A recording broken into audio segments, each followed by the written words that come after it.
Welcome to the Innovation Conversation, a podcast about innovators, both in business and real life.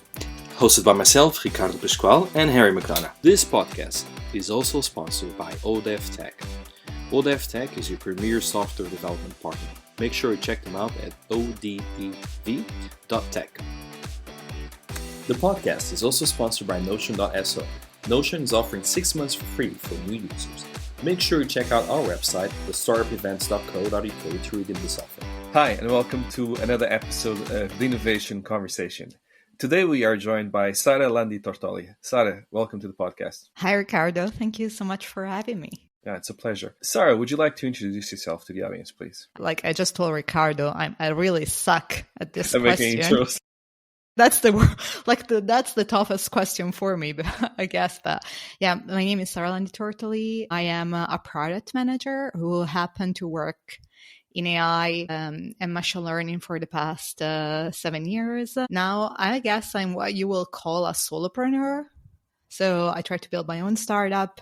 Maybe we can touch upon that. I consult businesses on AI implementation, and I am also a content creator. So I have my own podcast, which is called Polyweb. And I also have my own TikTok, Instagram, and of course, LinkedIn. So you do quite a lot.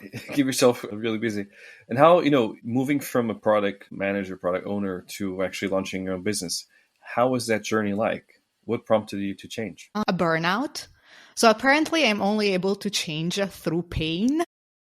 Not through nice incentives. So I had a burnout, but I also didn't know I was burnout. I only realized it when I took, I had a lot of vacations to take because I never took vacation. And then I realized that, there is something wrong with me. I was also not performing as well as I should have in the last 2-3 months in my job. Like I physically couldn't. And so I took a year off. Like it didn't start out like that. It started out like, okay, I'm just going to take like a few months, and then, apply again to a job. That didn't quite work out like that because with time and a lot of, more things suddenly, sorry, I'm going to say that again. With a lot of time off, I realized that I couldn't possibly go back to a full-time job. And so I started to, okay, what's left? If I don't have a full-time job, how do I make money? And what's calling me? And I realized that I really wanted to do my own thing. And I thought, oh my God, since I'm a product manager, doing my own startup is going to be so much easier. I mean, I already know how to build products. No, it's completely different. It's like completely, like it's not the same thing at all. Yeah, sure, it helps in some ways, but in other ways, it's not helpful. It's actually harmful in some other ways. So, what were like the main lessons you learned on that journey? Because I imagine it must have been like you just said, quite a big shock. Like, ooh, okay, I actually need to do a lot more stuff than I was hoping to do. In transitioning from a product manager role to an entrepreneur, have a distribution. Like that's the biggest lesson that I learned. Like if you want to launch something today, what you really, really need to have is distribution. Like, this is the number one lesson that I learned. Like you need to have a go-to-market that is like hands-on, nailed down. And that's easier if you already have a distribution channel. Because the greatest product, if your go-to-market sucks, is never going to reach the hands of your user.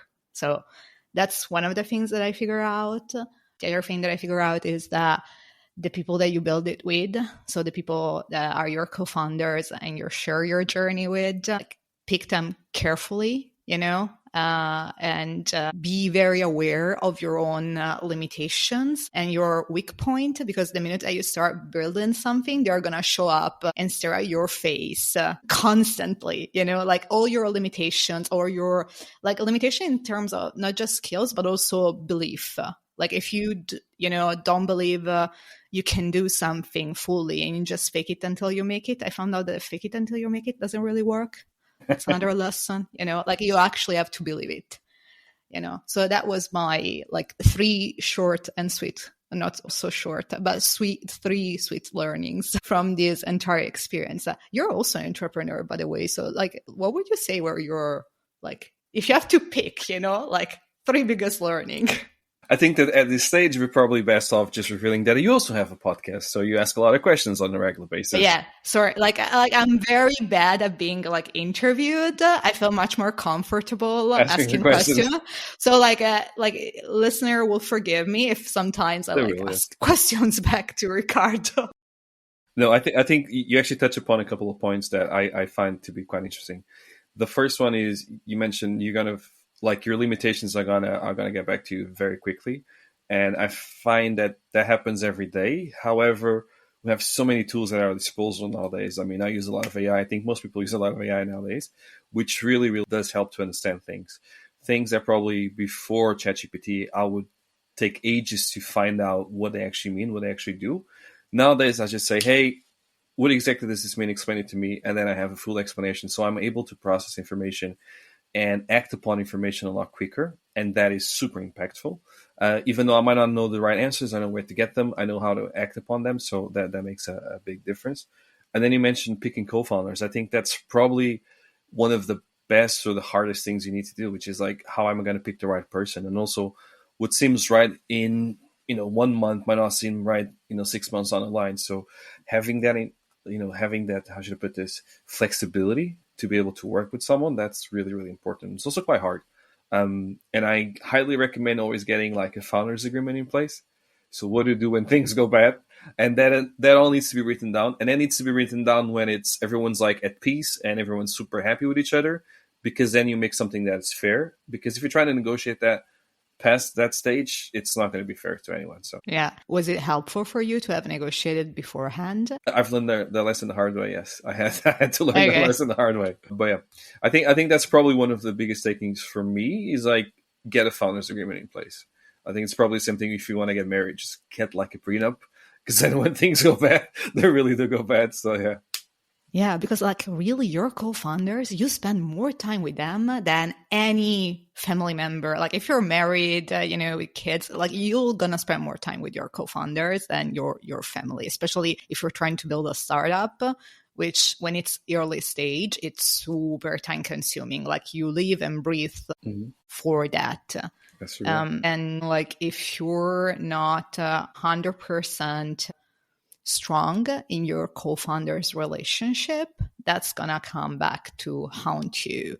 And like it's all sort of thing, like the vision that you have for the company needs to be aligned. You both need to want the same thing. You both need to share like what's this thing gonna be like in the end. Even though you might not fully agree how to get there at every single point, that's okay. But as long as you have like the same vision at the end, that's really, really helpful. And then like there is the day-to-day, the nitty-gritty, like the working style. And yeah, it's a lot.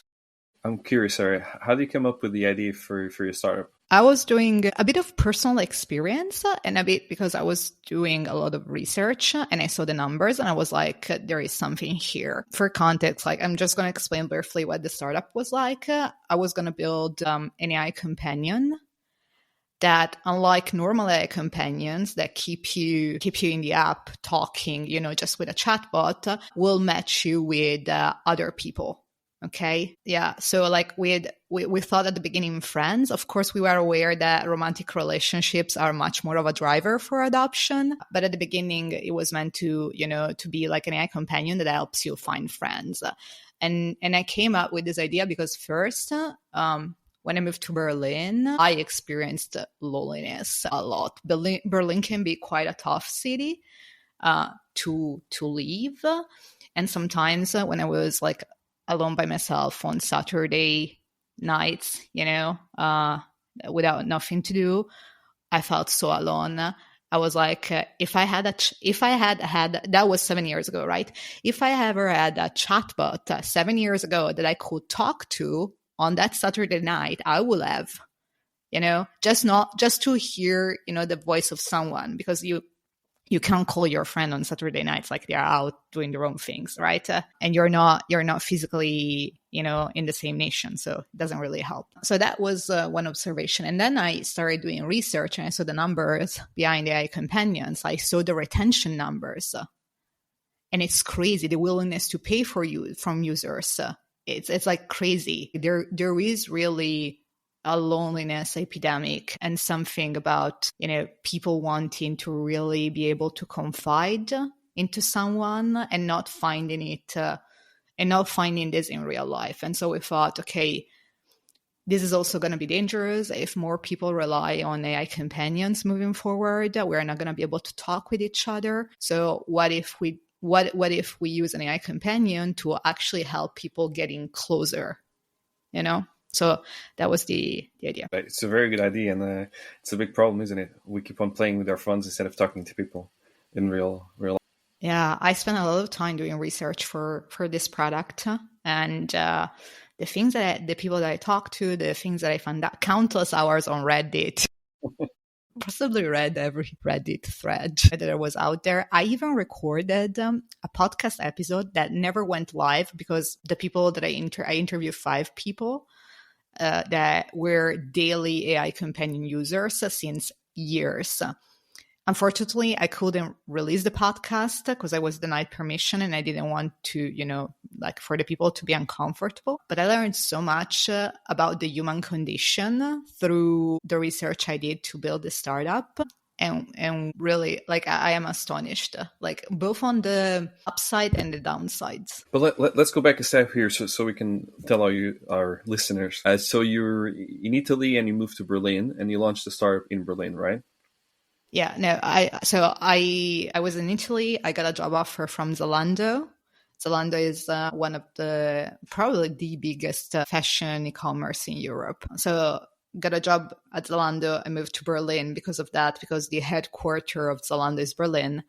I became a product manager there while I was at Zalando. And then I had other jobs, and then, basically after 5 years in Berlin, I decided to, let's do it. Let's start the entrepreneurship journey. For 6 years. 6 years, sorry. And how far did you go with your company? We were onboarding users to test our MVP. So that's how far we went. I started to have conversations to do the first fundraising. So talking to VCs and stuff like that. So still very early stage, but we had for the first users, onboarded, and we were gathering feedback. We were organizing events in Berlin to get people excited, to talk about loneliness. And yeah, so that's how far we went. Must be a fun city to organize events, I'm assuming, because Berlin is kind of known for its crazy nightlife and all that. Yeah. I mean, Berlin, I think it's, I know that you're all in London and you're going to disagree with me, but I think Berlin is the coolest city in Europe, possibly. But I left. So I left in December. But when it comes to events, I think London, Berlin, or Paris possibly are fun cities.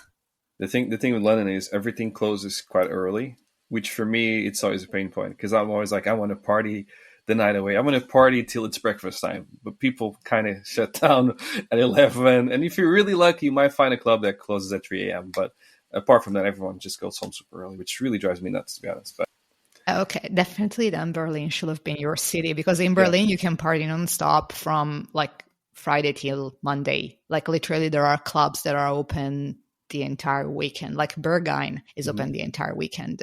So people actually go there at Sunday during breakfast.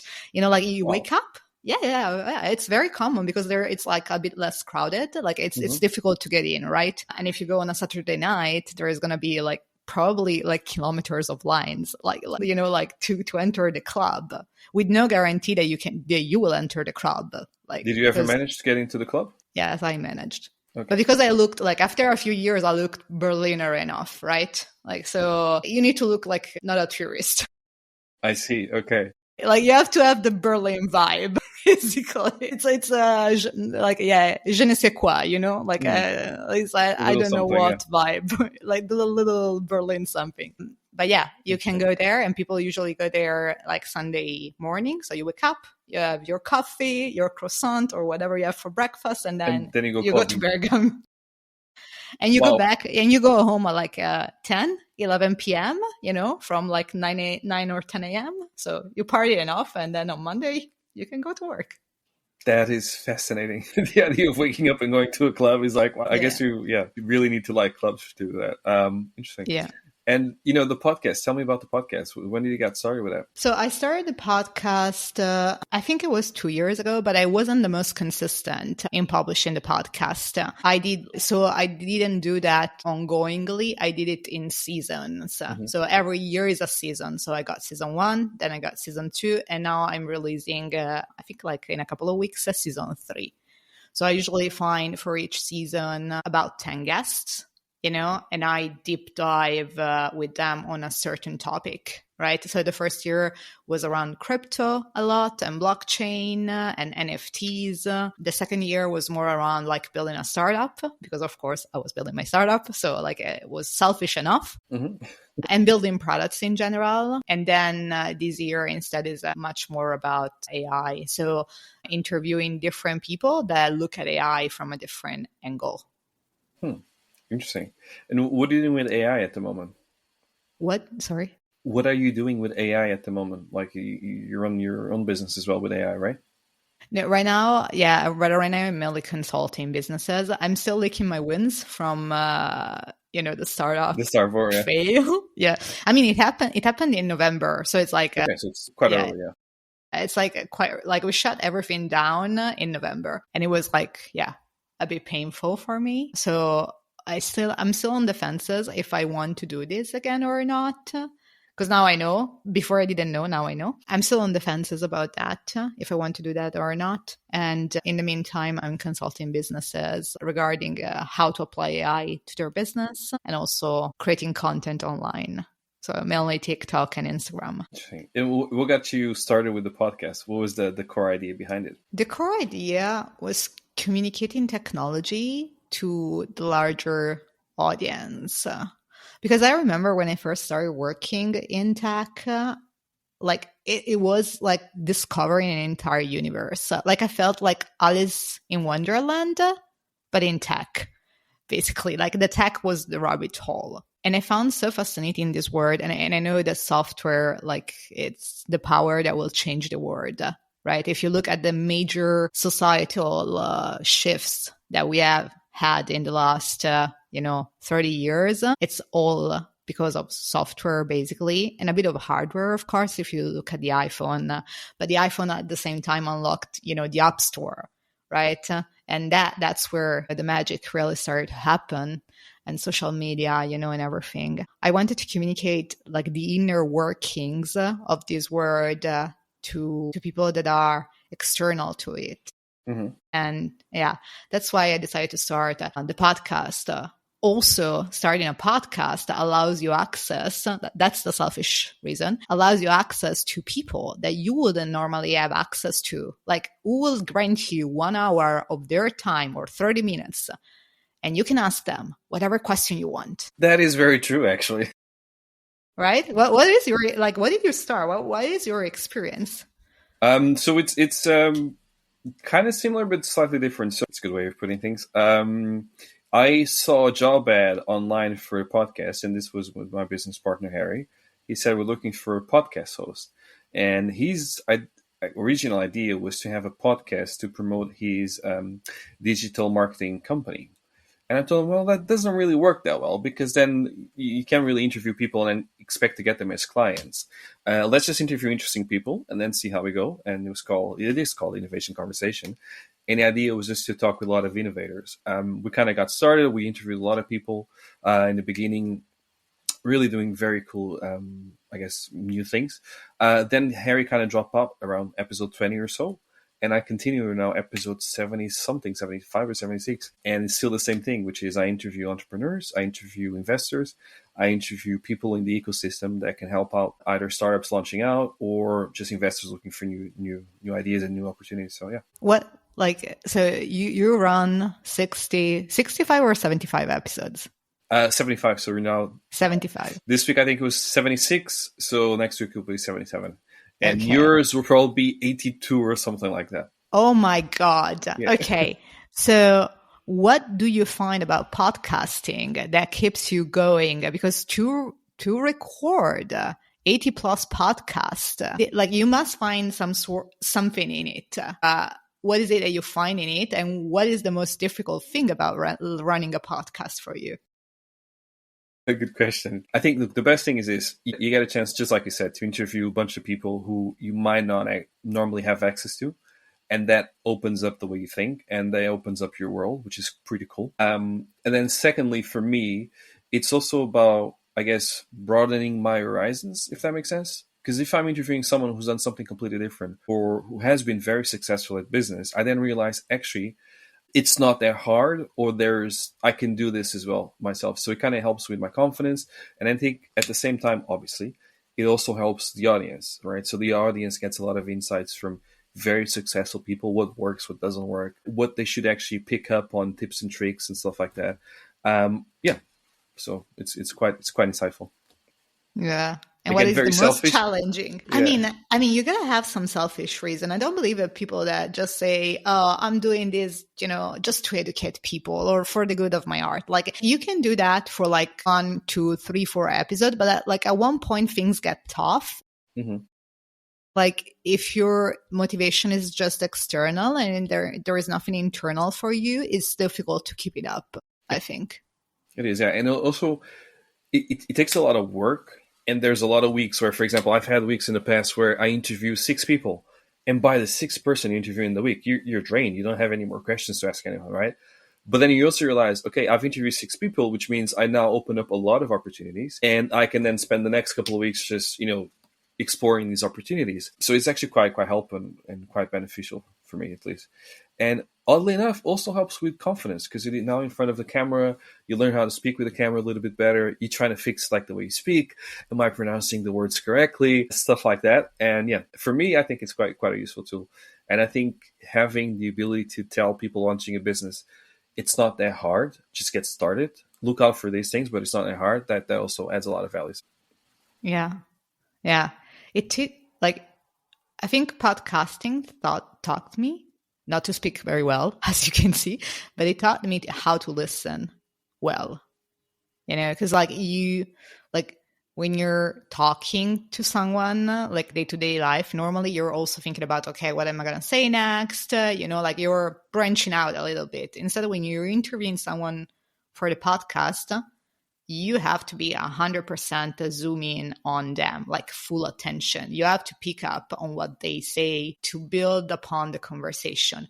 And also you need to learn what clicks with your user. So like if the guest says something that you think can click with your user, then you have to double click on that. And to do that, you have to pay 100% attention. And for me that I have ADHD, that was immensely helpful. Yeah, I found something quite interesting. We were talking before this, just for the audience knowledge, and you're asking, is there a set structure for the podcast? And I said, I never keep a set structure. So what I normally do, just to keep the conversation flowing, is I do my research on my guests, then I pick up on a couple of keywords that I want to interview them on, and then I ask questions around those keywords, but I let the conversation flow. So we were talking about how you got started, you're a product manager, then you move over to your own startup, lessons, failures, then you move over to being a podcast host, and now you're also doing consulting jobs. So it kind of just flows, where if I was just to ask very rigid questions around those things, it would not flow. It would sound like a Gestapo questionnaire, and we will never find out you managed to get into the business club in Berlin. So it's like, you know what? Tips on how to get into Bergheim for non-Berliners. Exactly. Number 1, wear black. I've heard that one, yes. But then you need to put some piercings in your face. I mean, how does that work? I mean, I don't have piercings in my face and I don't put fake one, but it's more of the attitude. Okay, you need to be dressed a bit of Berlin style, black, the stereotype is true. So if you Google Berlin style, you'll find Pinterest boards and stuff like that. But it's more the attitude. So I will advise people not to come to Berlin just, to enter the club. Spend a few days in Berlin first. Pick up what the locals feel like, pick up the vibes and try to replicate the vibe. Alternatively, find people that live in Berlin, make friends with them, and then try to imitate them and get in with them. That's easier. Interesting. Okay. I would probably fail at the first one because I don't think I have all black clothes ever. So that might be a struggle for me, but yeah. Yeah. You can think of it like wearing a costume if you want, like Halloween, or something. Interesting. Because what about actually? I was just curious. How's the startup scene in Berlin? Because I heard it's quite active. It is quite active. A lot of people come to Berlin to try to build their own startup, especially after Brexit. I think that before London was the place to be before Brexit. Now it's a bit more difficult to go to London to do that from Europe, and so people just started. Like there is a lot of ecosystem, a lot of events centered around startup. Like when I open like my phone, I add like 3, 4, 5 events, startup events every single day, basically to go to. And then it's like, which one do I go to, right? And mostly sometimes it's in very cool places, like very alternative. There are startup accelerators, help from the governments. There is this called startup stipendium, especially in Berlin. There is like a Berliner startup stipendium. So you can, if you win the stipendium, you can work on your startup for a year. So like you basically get a salary for a year. That's Yeah. pretty good. Yeah. I mean, there is a lot that they try to do to help startups, take off. I mean, you have to win it. You have to win like it's not that they just give it to you if you ask it. You have to, have an affiliation. There are several different institutes that are affiliated with the Berliner Startup Stipendium. And if you manage to get into one, then you can work on your startup with like some peace of mind. Nice. So yeah, that's great. How is it in London? Is there like an equivalent of a Berlin Startup Stipendium or something like that? It's not a citywide, so there's a lot of accelerators that you can apply for. Obviously, if you apply for those accelerators, you get a monthly fee, and you can get some money to get launched, get started. But I don't think there's like something so generic, which is like everyone applies to the same program. It's actually quite diverse. There's different programs you can apply. Some are from the government, others are from the council, the London mayor. Others are even from the Prince Trust, for example, which is something that got started by now King Charles when he was a prince. That's why it's called the Prince Trust. And the idea is to actually help young people launch their business and multiple other things. So yeah, there's quite a lot of support, I guess, if you go and look for it. Also, I think the cost of launching a business is very, very low in the UK. So, setting up your own company costs about £50, which I know is a big difference with Germany. And then with that, you then become a company director. You can open a bank account. You can start trading overnight if you so desire. That makes it easier in terms of the legal element of things. And then they have something called the SEIS program, which helps a lot to get some investors on board. So for anyone not from London listening to this, have a read on this because it's actually quite impactful. And that's one of the main things that investors look for is like, are you registered for the SEIS scheme? If so, let's invest with you because they know they're somewhat protected. So that makes a big difference. Okay. Just to clarify, like the Berliner Startup Stipendium is not the only thing. We have many more programs. Like there are both regional and like nationwide. But just like in Berlin, like people apply to that because it's very well funded. And like there are a lot of institutions that are affiliated with the program. So they provide not only a stipendium, but they provide like a working space and stuff like that. It's in Berlin, so that's why it's very popular.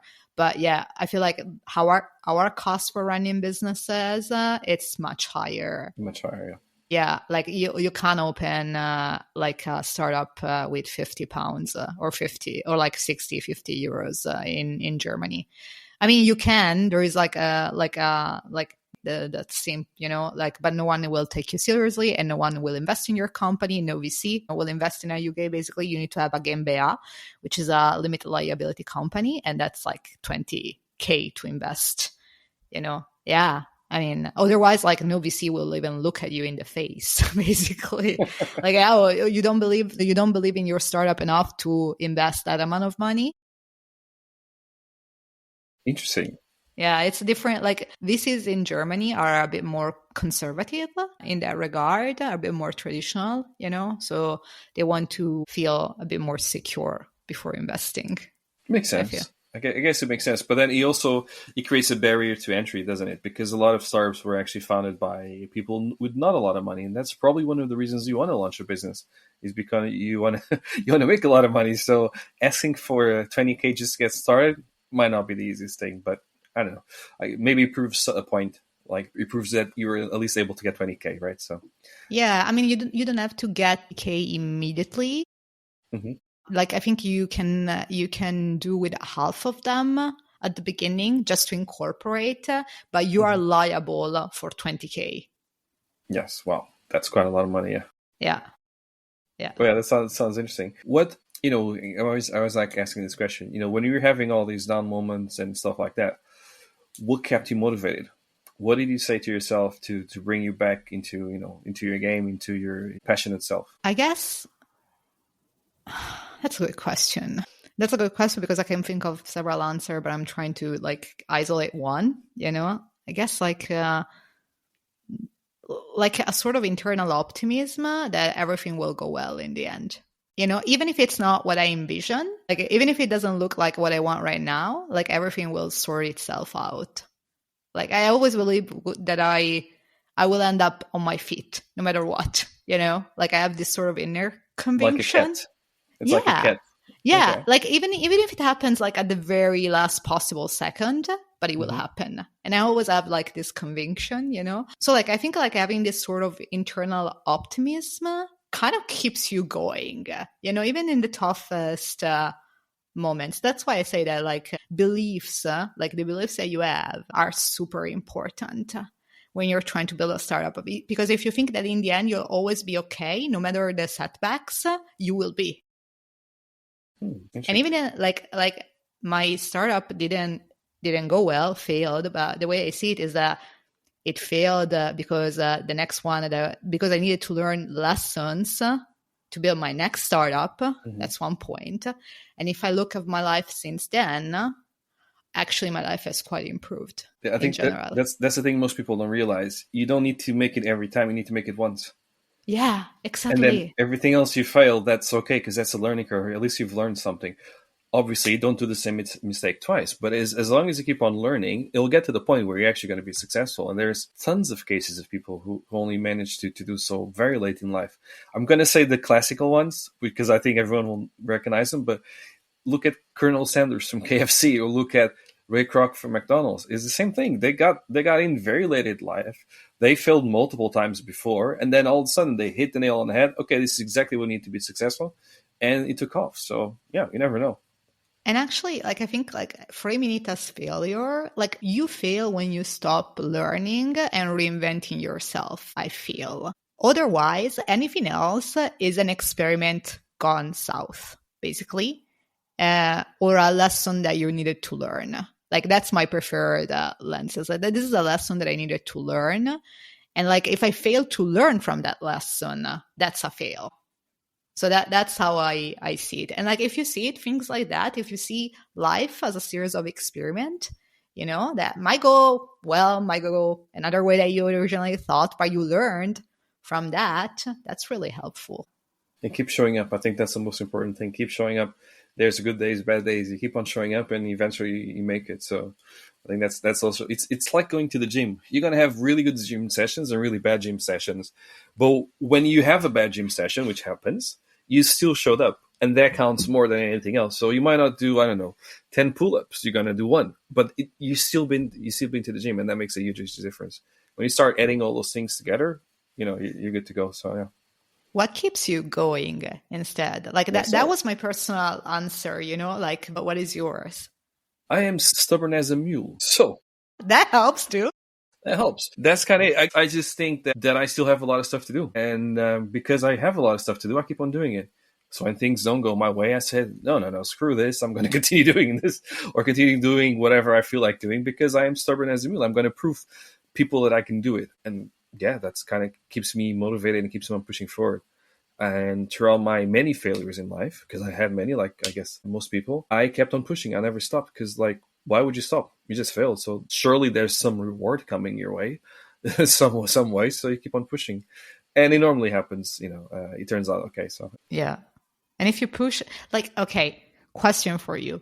Okay, we're reversing roles now. Go on. No, it's like a conversation. Come on, like it is a conversation. But I'm curious, because I struggle a bit with this, so I'm gonna ask you. You say you're stubborn as a mule, but is there a point when you say this is enough? I'm being too stubborn about this just to prove a point. I need to move forward, or like, do you just keep pushing? And if so, how do you realize, like, if you're not keep pushing, how do you realize when it's time to stop? Or I guess like the better question is, what makes you realize that you need to stop and focus on something else? So it starts before that. So the way I see things is you should always ask enough questions and try to always incorporate feedback from the people around you, Mm-hmm. so that you're not literally stubborn as a mule. That's okay, because you're getting some feedback, you're learning, you're navigating. So saying that the way forward is always the best way might not be correct. And as long as you get feedback and as long as you're open to feedback, you will find the way, even though it might be very curvy, to get to your goals. So you need to be flexible in that regard. What I mean by being stubborn as a mule is that if people say you can't do that, and then and you ask why, because I said no, then I'm like, that's not going to happen. So if I set my mind out to achieve something, I will find a way of achieving that something. And that's what I mean. You need to be stubborn as a mule in the sense that you need to be able to say, okay, this is what I'm setting out to achieve. How? I'm super flexible about. There's a good saying that I think it was Bruce Lee kept on saying, be like water. And water is that wonderful thing that's very strong and always finds a way. And it's the same thing with your goals and your ambitions. You're very strong. You need to find a way. It doesn't matter where you're going to go, but you still manage to find a way. So that's kind of my philosophy.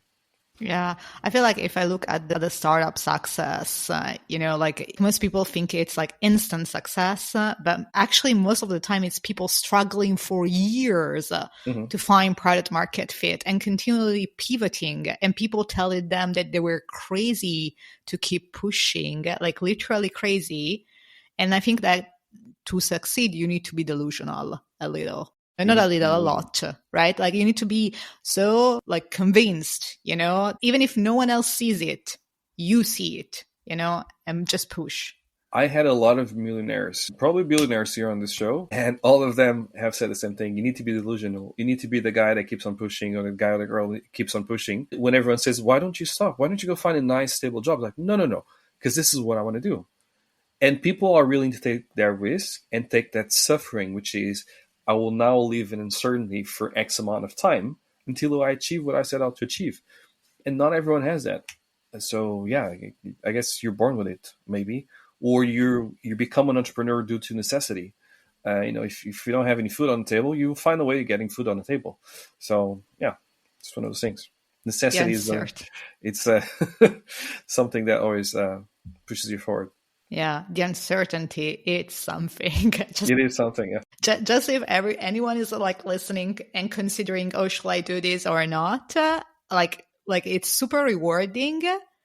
But on the other hand, the uncertainty, like me, I never did something on my own before like 2 years ago. And like, I'm in my 30s, I'm not 20, and I'm a woman. So in theory, like my, most of my friends are like family and children. And instead I decided to, let's, dump everything that I was doing, change city. Now I'm going to travel the world, blah, blah, be on my own. Like the uncertainty and the anxiety that comes from it, it's a lot. But at the same time, it's like high rewards as well.